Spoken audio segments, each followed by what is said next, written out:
Hi everyone, welcome to In Vegas TV. Subscribe to this channel for more videos. Hello everyone, welcome to Newspaper Review on In Vegas TV. My name is Ifeoluwa Olontoba. Here are today's headlines. The Nation newspaper. North elders, groups reject South 2023 zoning demand. The Nigerian Tribune. Constitution review. Southwest governors meet Senate and Rep. The Punch. Bandits hold 348 students. UNESCO sound warning as ACF lapos federal government. Vanguard newspaper. Electoral law. PIB. Northern groups battle Southern governors. Southern rep back governors on power shifts.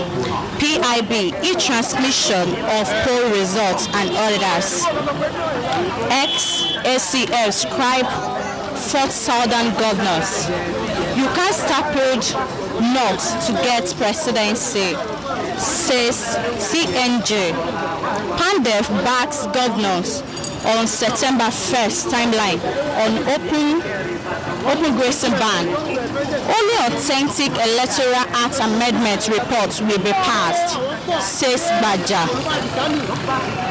National Assembly wants to endorse rigging in Nigeria, says MBF. We need a truly independent INEC, says Ohaneze. Southwest governors, senators, rep insist on 5% equity for host communities. Senate constitutes 7 members conference committee. That is all on today's headline. Electoral law, PIB, Northern groups battle Southern governors. What is your take on that? Concerning the electoral law that we passing through now, are you getting me? I know the political issue, Nigerian political leader today, they just want to, Nigeria politics, they just want to practice the politics as the colonial master came in their era to colonize us and adopt with their system of government. Are you getting me? So in this system, in the region of ex-president Olusegun Obasanjo and Goodluck Jonathan, all this system of government or politics that is happening under this current administration is nowhere occur. So I'm here to concord and agree, as I say, with the federal government of Nigeria on the days of the electoral pass bill.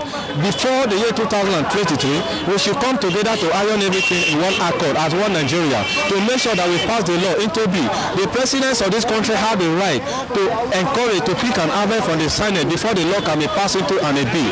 If the bill, if the Senate are disconcord with the decision of the president, that was when the loggerhead can be occurring. But I'm here to bring peace and justice into this country, Nigeria, before year 2023, that all citizens' rights should never be deprived because of the political reasons or economic reasons. We must stand in one accord to make sure that we do according to our heroes that practice the political race before they leave it and leave it for the bring to the current one, because the offspring one are coming, where the elders one, the leaders one are the practicing put on board, that was the recording and waiting for the born and unborn political one that are coming in, and the incoming one are coming to practice it. So I agree, peace, justice and equality, the fair and credible election that is coming in 2023. We agree with our governors on the power shifts, says the Southern Caucus in the House of Representatives. What is your take on that? Concerning in the Southern governors that is agreement, yeah, it is already be under the document. You know, in political races, it's just like discrimination. The South and North were amalgamated in the year 1914. We share everything equal right. But look at how everything was so very drastically castigated and be just startled in this country, Nigeria, due to this our current this current administration that we are engaging ourselves. You know, We operating in the written constitution like United States of America, Uganda, Australia, France, and Ghana, etc. in United Kingdom. But look at how we have been practicing our own policies in this country, Nigeria again. We practice discrimination. The Northerner is just like they are discriminating the Southern region in the political aspect, in the political realm. So I'm here to concur with the governor as they come together to shift the power to the Southern region today. We are one Nigeria. The political rotation and political zone. We all want Nigeria. Let us do according to the law of the land. The law that guide the politics. The law that guide the land. Are you getting me? We cannot just act and discriminate other region or discriminate other ethnic group. That is what's called the Hula Baru. Oduduwa have been fighting for their own freedom, and the Biafra countries have been fighting for their own freedom. What about the South South? They are still coming. But I believe if this power can be shifting directly to the South, my people of South South, I believe they will not jump into the politics into the areas of a presidency, because Goodluck Jonathan, the president of this country, has already taken their own region. But if the power want to shift directly to the South, let them shift it directly to the issue should be directed to the Southwest and the Southeast. Are you getting me? And into this process, let them come together in one accord to avoid war in this country, Nigeria, so that we shall live in peace and harmony. Are you getting me? My take on that is that I support the Southern governor for that motion, because we believe one tribe cannot rule Nigeria for 16 years, so that we don't allow the Northern to rule us again. I support the motive of our governor in the South. That's all I can say about that. We agree with our governors on the power shift, says the Southern Caucus and the House of Representatives. What is your take on that? That's the best thing. Can you expatiate on that, sir? Because our governor, they are the first security in Southern. So whatever our governors move, whatever they move, so that we people should support them. All the senators must support them. They must, under Muslim, they support. Okay, what I will just say concerning the electoral law is that's the electronic transfer of that's the votings. I feel that's the best that can happen. So issue of political talks going from one place to the other to hijack will be eliminated. But the only thing that will happen is at the point where people are voting, there must be enough security to make sure politicians do not bring talks that will scatter everything. So that means as we are voting, the results will be transferred to a central coordinating point. So it's not issue of maybe taking on. It's a good thing and it's a good development. We agree with our governors on the power shifts, says the Southern Caucus and the House of Representatives. What is your take on that? I believe, at least, even though it's not written, I support them totally. The North should not lay claim to it. We have had enough of the North. They've ruled in the military. Majority of the military rulers we had were from the North.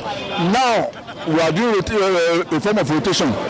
Buhari has done his 8 years. When Jonathan did his own, he moved to the North. So now that Buhari has finished, it must come to the South again. But mind you, the core North, that is Northeast and Northwest, should remember that there is what we call North Central, because Northeast and Northwest should not be dominating for North. And likewise, in the South too, we should look at it. I'm from Southwest, but when we look at it, Southwest should not, Obasanjo has done. Let Southeast, South has done. Let Southeast do this time around. Do you think the shift of power to the South now will bring solution to the issue of insecurity happening in the country? It will bring to a large extent, because it's a thing that is very clear. Under the dispensation that we have a Northerner there, and the Northerner happens to be a Fulani man, you can see the body language. The tribesmen are causing problem in different parts of the country. Up till now, no single herdsmen who are mainly Fulanis, no single herdsman has been arrested and tried in the law court. It's bad. It's a bad precedent for other presidents coming. So As if they should have no alternative. The North should not expect it. Okay, the new electoral law that has been passed or currently undergoing legislative scrutiny by the National Assembly, you can recall, has been passed in year 2015 or so, prior to the 2019 election, but the president did not append his signature to it. So they are more or less like trying to review that legislation that was not appended by the president. I think the bone of contention was the issue of electronic transmission of results, which some senators or some members of the National Assembly rejected, which for us is an act of unpatriotism. How can you reject a very good and novel idea of transmitting election results to the INEC server or the appropriate place? This thing should be done so that we can reduce electoral fraud, because once an election is conducted and the results are not transmitted electronically with the power of technology, people will not know the accurate results or the accurate figures. And that's why an election will take place. You will find discrepancies. For instance, 50,000 people are to vote in an area, you return 200,000. So where do you account for the deficit number? So this fight by some elements in the country wants to continue to perpetrate electoral fraud and corruption through very dishonest and very despicable means. So Nigeria as a country, we must resist that. We must insist that our votes must count. Our electoral process must be full of integrity and honesty. It must be right and purposeful. In other countries, when they do election, it's a normal. They don't take it so big the way we do it in Nigeria. Once people vote, they know the results. Everybody goes his normal way. Even in other countries, people during working hours, people vote. People vote in their bedroom. People vote on their phones, because the electoral system is leak-proof. People cannot manipulate it. Everything is centralized and is well organized. So Nigeria too should take a cue from other development. Even in Africa here, African nations that conduct the election, and they don't go. Look at South Africa. The last presidential election was conducted and nobody went to court. Everybody voted. The winner emerged, the loser emerged. Everybody's happy and life continues. So there's no like going to court or fighting anybody. So Nigeria should learn from our neighbors here in Africa and see. Even Ghana is doing elections well. Things are conducted, everybody, you understand. No electoral system is perfect, but in other countries they've done the electoral system very well and at least almost to perfection. So Nigeria should learn from that and we should move forward. That's how we can make progress once we get the elections right. We agree with our governors on the power shift, says the Southern Caucus and the House of Representatives. What is your take on that? You see, the whole power shift of it is just a political propaganda. You understand? Nigeria is a two-state, we are a two-zonal country. We have the north and the south. So if the north spends 8 years, normally the south will take over. That is the Nigerian. We are a heterogeneous country. So for us to balance our country, a certain region will hold on to power. They are not the other part of the country. We also take power. So people making noise that the north should, and it's also a waste of time. When the election time comes, you will see the dynamics. And you understand? Because in the south here, nobody can be president of Nigeria without the votes of the south. It's not possible. Likewise, the same thing in the north. President Buhari too became president by the votes of the south too.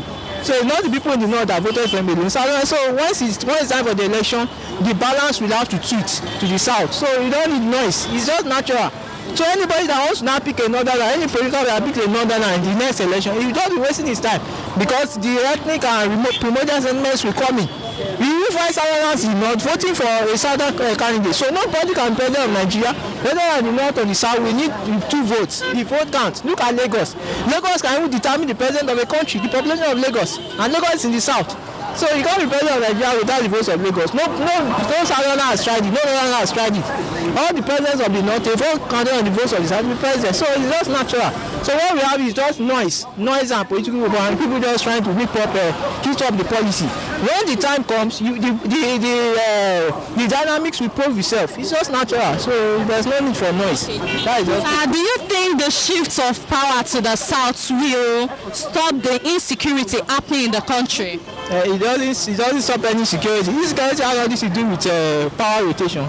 That's nothing.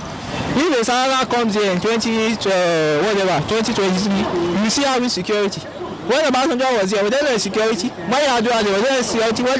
So it's a national problem. Hunger and poverty, they don't know tribe or religion. You understand? So it won't change anything. It will not reduce it. I don't know. All we need, if a Southerner will be president, let it be a good Southerner. Yes, it can be reduced, but it can't be eliminated, because Nigeria is a large country. We have a large population. And our problems have been there at least the last 50 years. We'll be having problems. So one president will not just come and turn things around, you understand? But one thing we should advocate is good governance. If anybody is coming from the south, let him be the best. If anybody is coming from the north, let him be the best. In any part of Nigeria, states, local government, chairman, let the best take over. Once you have the best across the country, the problems of the country will reduce. So that the southerner will be president, no. Though if you have a good southerner, we can reduce the problems of the country, but they will not go away in the truth of the night. No matter how good that person is, the secret will not, because it's a problem that's built up for years.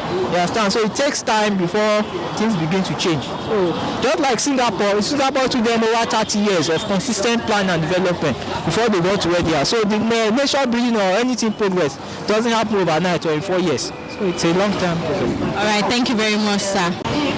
This is where we come to an end of today's edition of Newspaper Review on NVegas TV.